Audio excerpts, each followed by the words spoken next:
Towards the end of last year, Tyla made history, but following the success of her breakout hit, it felt like she had something to prove and she's determined to tell everyone that she's here to stay. What followed was a takeover of pop culture's biggest stages, from the Met Gala to Victoria's Secret's comeback show. That's an unheard of climb to success in such a rapid time frame. I've personally never seen an international debut like that. Welcome back to the CEE TV Podcast, where I talk about all things music, pop culture, and fashion. In this episode, I'm going to be talking about how Tyla's rise to fame has exposed the global pop industry. Despite the shifting landscape of where pop's going, it still feels like we're not quite ready for an artist like Tyla. Throughout the year, we saw her drop her self-titled album. She dropped a number of fire music videos and singles. She, in my opinion, became fashion's new it girl. Also won so many awards like the Grammys and the AMAs, just to name a few. Not only are people trying to find answers about what genre she represents, but also about her cultural identity. I feel like they just don't quite understand her. I come from South Africa. I represent amapiano. I represent my culture. As a coloured South African woman, a term that carries a whole different meaning in America, she found herself in the midst of these conversations, which is really, really hard to navigate. This Breakfast Club interview, oh, I like that. We keeping that in the interview too. Kickstarted a wave of controversy, which she hasn't been able to shake since then. So where exactly is Tyla's place in music? And what does that say about the global landscape of pop? There is so much politics surrounding African acts needing to westernize their sound in order to be taken in globally. There's also the music industry struggle of categorizing them. In regards to Tyla specifically, her approach to blending genres and the way in which she's innovated amapiano has been one of the main reasons why her rise to fame is so interesting to me. Okay, let's talk about what music Tyla actually creates, because it's an interesting story. Hey, I'm Tyla Cecil. I'm 11 years old and I'm going to be singing for Buttersweet. At 11 years old, she was posting covers of Justin Bieber and Billie Eilish. And then recently there's interviews of her saying that her inspirations are like Aaliyah, Michael Jackson and Rihanna. I always loved Aaliyah's voice growing up. Also Rihanna, just loved that she was able to come from somewhere outside of America and make it so big. Michael, just his influence. As she was growing up, a new sound was kind of taking over South African underground scene called amapiano. That was going on while she was entering her teenage years. For those who don't know, amapiano is a fusion of house, specifically deep house, kwaito, soul and jazz, and it emerged in the early 2010s. The name translates to the pianos in English from the native tongue Zulu, but it differs from other house genres. It focuses on slower rhythms ranging between 110 and 120 BPM, but I'm not really an expert, so this is just based on some research I did online. Okay. What makes Tyla's artistic approach important is how she deliberately transformed amapiano's traditional elements. She even quoted in a Billboard interview that she decided to make amapiano songs shorter because they were like 8 to 10 minutes at the time. And then she reimagined it with the normal format of a pop song or an R&B song. The songs I was making prior were very much pop and R&B, and I wanted to do that on an amapiano beat. Sammy Soso, who's Tyla's main producer, reveals how her popiano sound was developed in the studio and that she was clear about what she wanted from the get-go. She didn't just want pop vocals over an amapiano beat. She wanted everything to have elements of all those genres. Here's what he said in the interview. The chords are very R&B, but the drums and the percussion are very amapiano. Then the bounce is set in certain pockets of afrobeats and the log drums bring it back to South Africa. So that's a whole load of production terms. I'm not even going to explain what that means. All we need to know is every element of the tune has some cultural reference, if you will. While I do appreciate that Tyla wanted to blend genres, why does it feel like that's a requirement to have crossover appeal? It's like the industry is basically saying, we see what you're doing over there, we see it's getting popular, come do that here, but water it down a little bit so it's palatable to our audiences. Obviously no one's actually saying that, but that's how it feels. That being said, I like that she's still making sure amapiano is at the heart of what she does. For example, in the deluxe version of her album, she introduced it with an amapiano song featuring amapiano DJs and artists. A question that's important to unpack is, why do international artists want to break into the US? What is the importance of that to be considered a global artist? Does it matter having success in America? America and Europe are still very integral to the global music market, and it's also the epicenter for all the power players. The big record labels are all headquartered in the US. Then Hollywood, it runs the entertainment industry. The US was listed as the most profitable music market in 2023, according to stats from the IFPI Global Music Report. I understand why artists and their teams feel like westerning their sound makes them sound more like palatable and I guess relatable to the biggest market, makes them have more appeal to the biggest market. Singer-songwriter Amare, she talks about the impact of high-profile collaborations, particularly with white artists. She said in The Guardian, once the music is palatable, it will reach audiences. Having a key figure who is white definitely does help break the ice in those markets, but once you overcome that, it's a lot easier to get in touch with them on your own. On the flip side, there's been a massive growth in the global music market recently. So the power distribution is definitely starting to look a lot different than it did 10 years ago. Like Japan is the second biggest global market and China is the fifth. Another important thing to note is that Sub-Saharan Africa has been the fastest growing region in the past 2 years, and South Africa has accounted for most of the revenue in the region. On the other hand, the US has seen the slowest regional growth in music revenue. So it does feel like the picture is changing across the board and it might look very different in 10 years from now. In response to this and the undeniable growth of the African music market, the industry has started to include African acts in award show categories and chart categories. But there's still so many limitations, and Tyla's rise to fame exposes all of this. Earlier this year, Tyla won Best Afrobeats Video at the VMAs for Water. African music can be pop music too. In her acceptance speech, she described the moment as bittersweet because although she's happy to win the awards and celebrate the success of African music, she's highlighted the tendency to group all African acts together under Afrobeats as an umbrella term. That was a very brave thing to do as a new artist coming into the space. You're not in your home country. You already had your fair share of controversy, but she still wanted to make this point known. I also feel like it's inaccurate to limit her to African music when her music takes just as much inspiration from R&B and pop as it does from amapiano. Her producer, Sammy Soso, recalls what she said in the studio: I want to make it so that this African girl is not just an African artist, but a pop artist that's African. When I think about this quote, it adds a lot of meaning behind her team's decisions this year. And one of the ways she's reinforced this position is through the musical choices on her album, which feels very R&B and very global. This album? Yeah. Oh my God. I grew up with a lot of pop and R&B influences, so I wanted that to be mixed into it.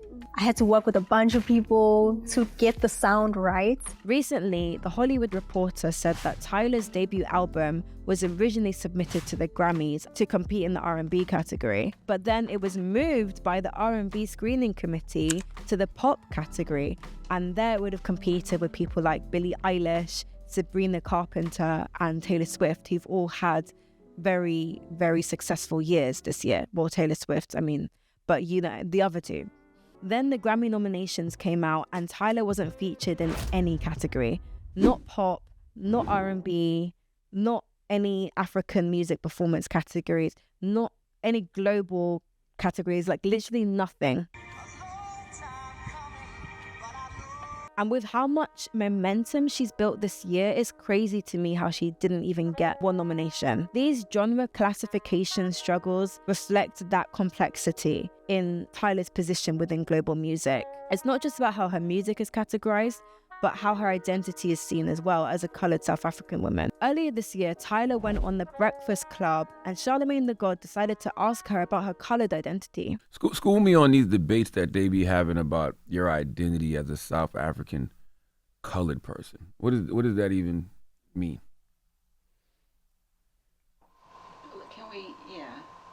Can we not?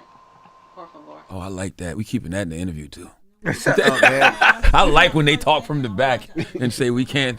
I like that. I feel like it's important to explain the context of the word coloured in South Africa. For those who don't know, coloured describes the multiracial community established legally during apartheid in the 1950s. Coloured people have a diverse heritage which can be traced back to the indigenous people of South Africa. Their mixed ancestry also includes Bantu African, East Asian, Indian and European, and they have their own unique customs and culture. However, the term has a very different historical context in America, dating back to Jim Crow's racial caste system between 1877 and the mid-1960s. Coloured was an offensive and racist term for African Americans. Signs saying whites only or for colours only were literally on bus stops, water fountains, and entrances and exits to public buildings. These signs are one of the main visual elements that people associate with Jim Crow. So navigating all of this as a 22-year-old girl must be incredibly challenging. I can also understand why a lot of people who saw that clip on The Breakfast Club, I understand why they had the reaction they did, especially with how things are clipped on social media without the context of the whole video. Just seeing her unwillingness to answer the question and then the way she turned around to her publicist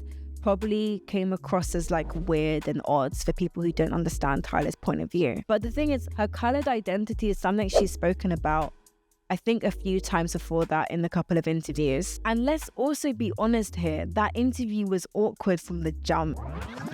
We heard you might be nervous too. You have no reason to be nervous. I want you to know that. No. This is a safe space. This is a safe space, yes. Yes, this is a safe space. The label was saying you had to go do a nervous poop and all kind of stuff. Oh, watching me in a nervous. Like a poop. You She like, what you mean, first of all? No, I had to check myself out. Oh, why y'all lying and say she was pooping? Charlemagne the God, he was being like really strange from the beginning. I mean, I don't really know. Maybe that's just his humor. It definitely felt like from Tyla's point of view, she was uncomfortable with like how the interaction was happening from the beginning. I don't know if you've seen the video going around of Charlemagne blindsiding Tyla with questions about a variety of topics and just saying mean things, being vulgar to her the second the interview started. We were given a list of things she did or did not want to talk about, which is not unusual. And you can decide what, how much you care about avoiding those topics. And maybe you might say, hey, you know what? If they don't want to talk about this, we're not going to do the interview. In this case, obviously they said yes to doing the interview. And then I know this because I've seen the list.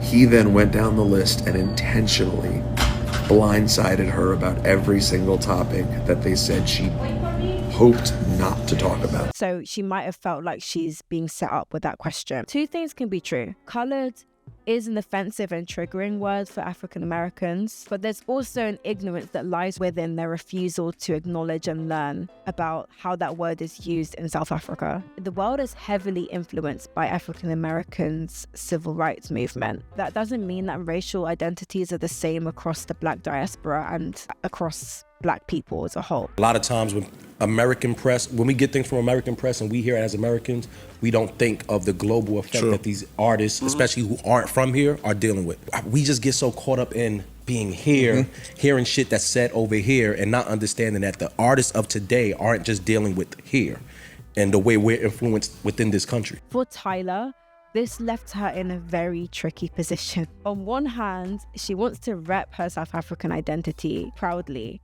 but on the other hand, she's trying to be marketed in the US, where her identity is basically a taboo. And like I was talking about earlier, the US is very important to become a global artist. So I get the need to be accepted there. And just like how your music has to be palatable to Western audiences, so does your identity. I get what Joe Budden was saying about how being Black gained you access to certain spaces in America. Black just gains you more access and credibility in certain cultural spaces over here. So that's what I mean by it's an entryway. He then went on to say that her team intentionally market her as a Black woman to afford her access to those spaces. Sonically, her music takes inspiration from genres that were created by Black Americans and by Black South Africans, like amapiano was influenced by Kwaito, which was created by Black people in the townsheds of South Africa. So I don't see what's wrong with marketing her in Black spaces, because where else? It essentially boils down to this. She's unintentionally inherited this responsibility to educate the world about her identity because she is the first coloured South African pop star, while also having to be palatable to American audiences. In reality, this controversy definitely did put a dent on how Americans see her from this point on. Since then, it feels like every month people are coming at her, picking apart something, and it's quickly diverted into like xenophobia and diaspora awards online. A few months ago, this clip gains viral traction when she accepted her awards at the VMAs. I'm not strong enough. Use this. Are you able to open me?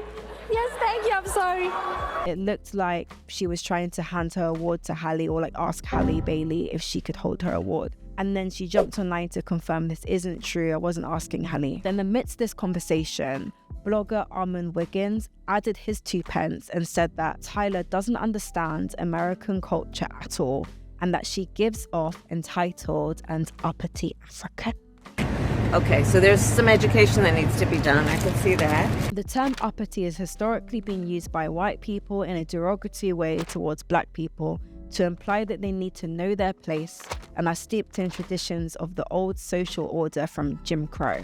So to use it against Tyla has similar implications that she should know her place when interacting with American culture and appear more grateful. Joe Budden echoed Armand Wiggins' sentiments in his podcast. This Armand Wiggins tweet is saying she just seems tone deaf to American culture. That Armand Wiggins tweet sounds like some bullshit to me. But every time you see her visibly, there is something like this. And even compared that to the Usher show that happened, I think, earlier that month. This video clip shows her respectfully declining Usher's advances to dance with her, putting up some boundaries which she's well within her right to do so. Joe Budden saw it a different way and said that she should have danced with him because she's in front of 20,000 people. We in front of 20,000 people right now. So you saying somebody should go Your back to album the came out. I'm telling you what I'm saying. Don't step on what I'm saying. I'm telling you what I'm saying. That sounds dumb. I'm telling you what I'm saying. There's mad money being spent on putting you where you need to be seen properly. Usher Raymond does not have to bring your little new artist ass on stage. He don't.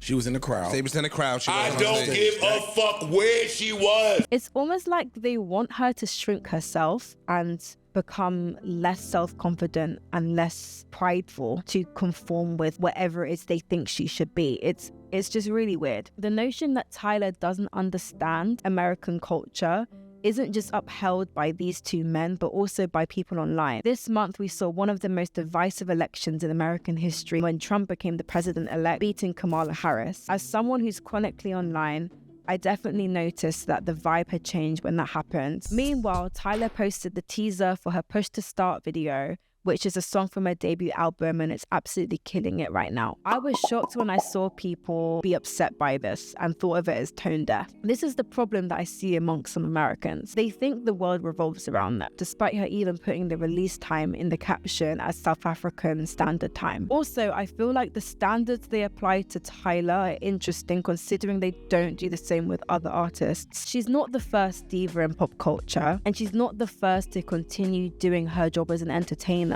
while things are happening in the world. People are not keeping the same energy across the board here. And I don't think these people really care about Tyla, how Tyla dropped a music video after an election. I think they just have a problem with her, which is rooted in xenophobia and American self-centeredness. And it's getting extremely forced and pathetic, in my opinion. It's definitely not all Americans, as many have come to her defense as well. But overall, it's like she can't catch a break. So to answer the question I opened with, where is Tyla's place in music? Despite the controversies and people being unwilling to understand her, good music will always shine through. Her debut album had a number of standout songs, with my favorite being Push to Start. There's also other tunes like Jump, Truth or Dare, obviously Water, and the visuals are giving what they need to give. The Push to Start video in particular emulates the pop stars that came before her while still being very Tyla coded. She's also carved out a unique identity that separates her from her predecessors through her fashion choices. I really want to do a video about how she's becoming the new fashion it girl, but let me know if that's something you'd be interested to see in the comments. While her star power and appeal is entirely organic, her label and team are largely responsible for her being seen everywhere this year. Just to list off a few things, she attended the Met Gala, she was at the Victoria's Secret's comeback show. She won awards at every major award show, or like at least performed and won awards at every major award show. And then she was the cover star on many prestigious publications. The intention was to make an impact in her debut year, and that's exactly what they did. What's interesting is although she collaborated with high-profile artists, it doesn't feel like that overshadowed her rise. Unlike previous stars that crossed over to the US, many of them had co-signs from people like Drake or Beyonce, and that was a major part of their success at first. But with Tyla, it feels like the collabs with Gunna and Travis Scott more so supplemented her rise rather than catapulted it. Water went number 7 on the charts by itself